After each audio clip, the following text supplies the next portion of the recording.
The highest village in the state, SURLA gives little inkling that we are in Goa.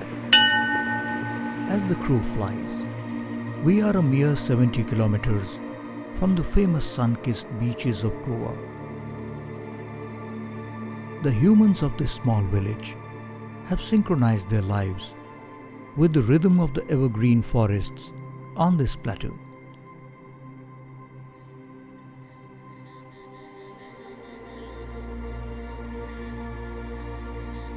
At 800 meters above the mean sea level, SURLA watches over the amazingly biodiverse Mhadei Wildlife Sanctuary. The topography changes dramatically in the Western Ghats every few kilometers.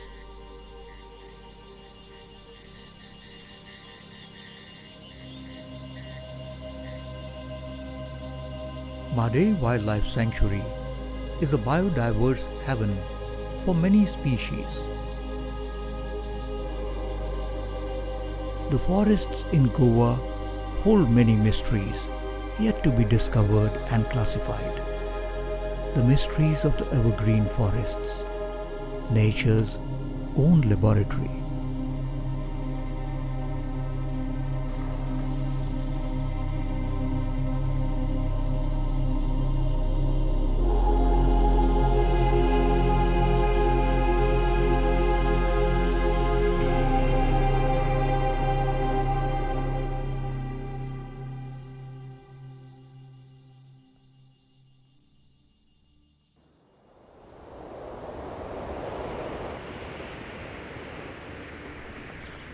It is June. One can smell the moisture-laden winds. Monsoons are a major event in the Indian subcontinent, an yearly respite from the hot summer that reaffirms our faith in the grand design of nature.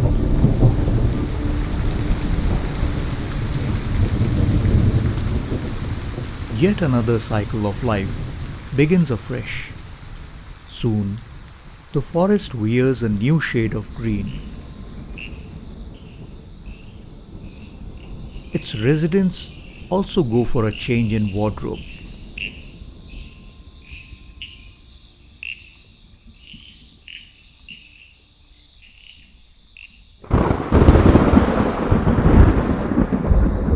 Sentinels of the great Indian plains, the Western Ghats act as a wall, breaking the onset of the moisture-laden winds blowing from the Arabian Sea. The plateau land of the Chorla Ghat region is a good amphitheater to witness this drama.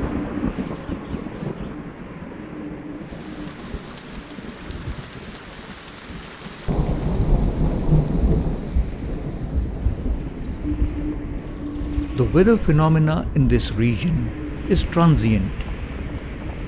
In a matter of minutes, one can witness the onset of high winds and torrential rain. Then there is a respite for a few minutes.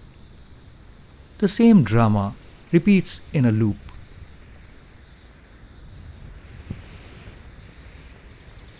July, a month into the rains, when the monsoons are at their magnificent best, a strange foam nest appears on the branches of vegetation hanging over the water bodies.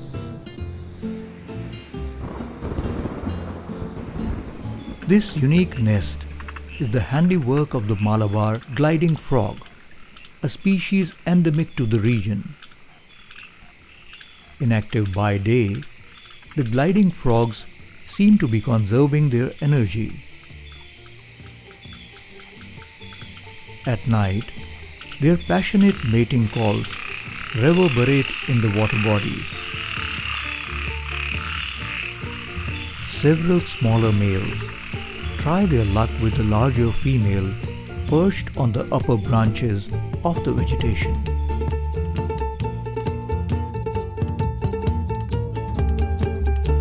This mating game goes on over many nights during the monsoons. However, a good party always runs the risk of attracting uninvited guests. Opportunistic predators lurk in the moist, spongy forest floor and in the branches above, waiting to spring an ambush.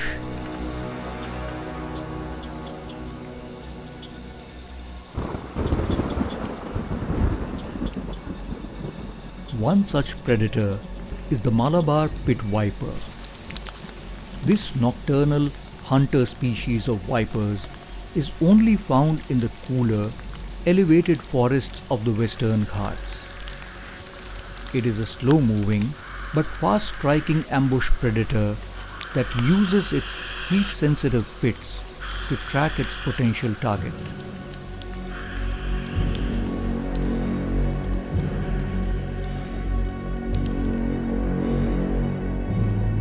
Nature has given the Malabar pit viper a unique morph or color. The young of the Malabar pit vipers are brown in color, but as they grow into adult snakes, they show a diversity of morphs within the same geographical location. This evolutionary trait is intriguing to the herpetologists.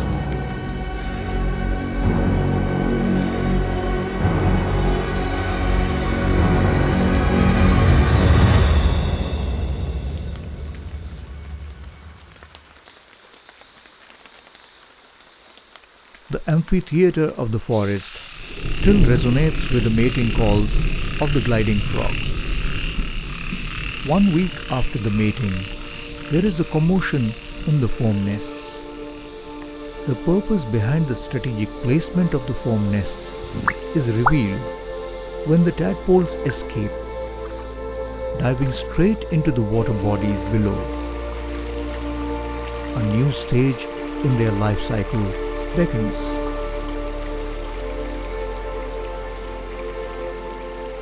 Throughout the monsoon months, nutrient-rich water trickles and cascades from the upper reaches of the Western Ghats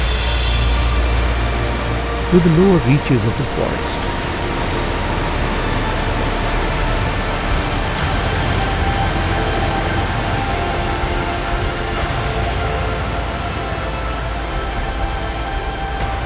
Soon, seasonal waterfalls spring to life, adding to the beauty of the landscape.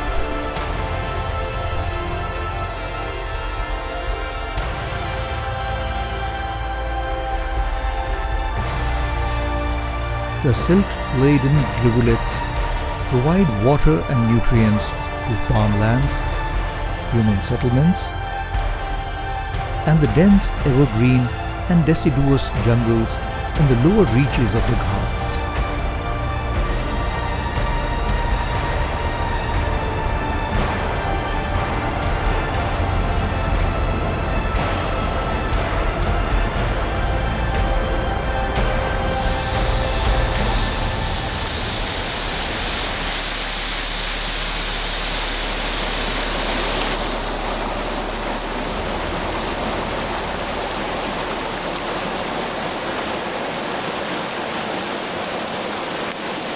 Water is not just a carrier for the nutrients. It is also the theatre that hosts an important stage in the life cycle of many species in the forest. A rocky riverbed is a perfect home to the Nyctibatrachus frog. Commonly known as the night frog, the Nyctibatrachus has some uncommon calling cards. With its unique call, a male night frog invites prospective females to lay their eggs. After the mating, like any good father, the frog guards the fertilized eggs. He cannot lower his guard till the tadpoles are mature enough to jump into the fast-moving streams below.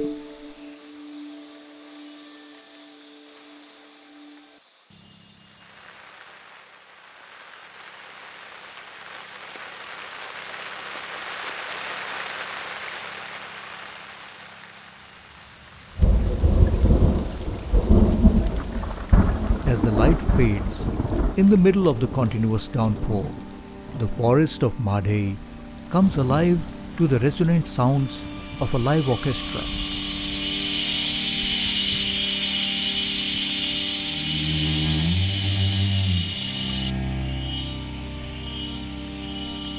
The monsoons herald the mating season for the cicadas. After remaining dormant for a staggering 13 to 17 years, they emerge with a single-minded intent, the intent to mate. The male cicadas sing a sonorous mating song to attract female cicadas. How romantic! We may think that they lived happily ever after, but no script is dull and predictable in the evergreen forest. A pathogenic fungus, lurking in the moist forest floor, attacks the male cicadas, destroying their reproductive organs. Males start behaving like female cicadas. They mate with other males, infecting them in the process. The infected cicadas meet a gruesome death, bursting from inside out.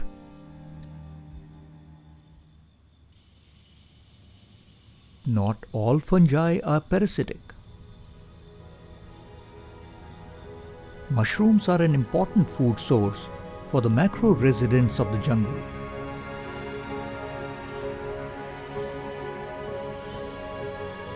Mhadei Wildlife Sanctuary has its own sound and light show. The bioluminescent fungi complements the forest choir in a spectacle that is truly surreal.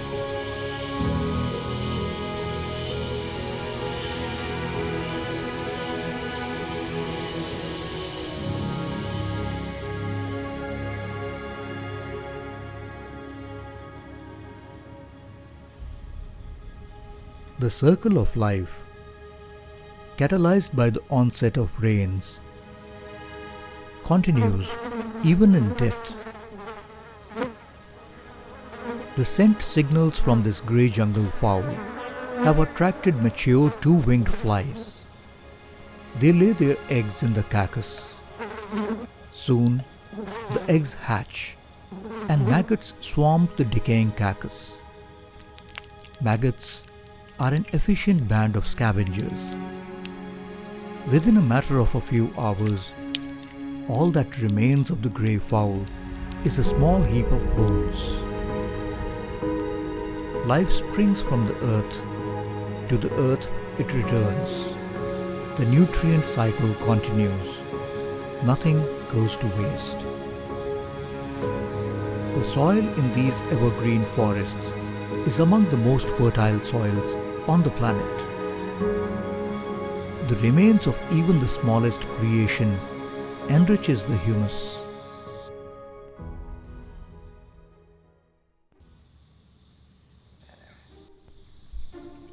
The droppings of one creature may be food for another. The dung beetle is a classic case in point. This highly evolved insect is a busy character. Its anxiety is not about career, marriage, children, and property.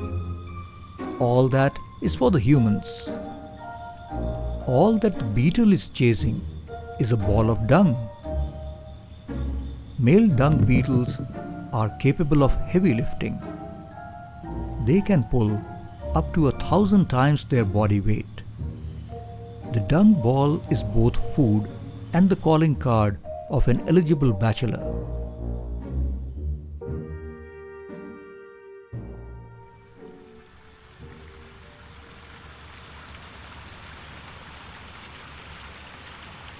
Incessant rains have, in the meanwhile, loosened the topsoil.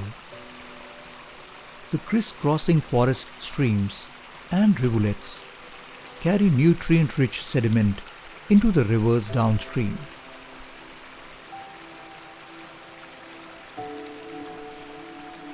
The Mhadei River, known downstream as the Mandovi, is the largest river in Goa. The nutrients it carries while flowing through the Mhadei Wildlife Sanctuary are vital for the mangroves at the mouth of the river where it meets the Arabian Sea. The mangroves provide a sanctuary to numerous wetland birds during the winters. Nutrient-rich water from the Mhadei replenishes the food ecosystem for the marine life in the coastal waters.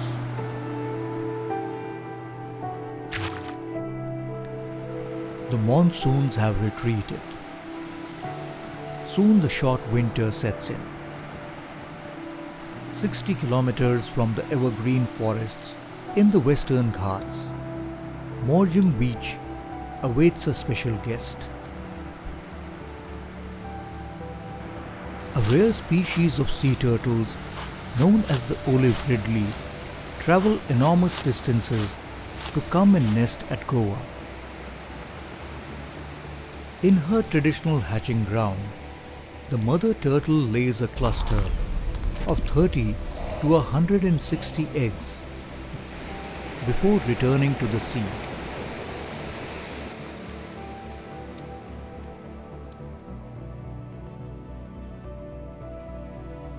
By the time the eggs hatch, it will be summer.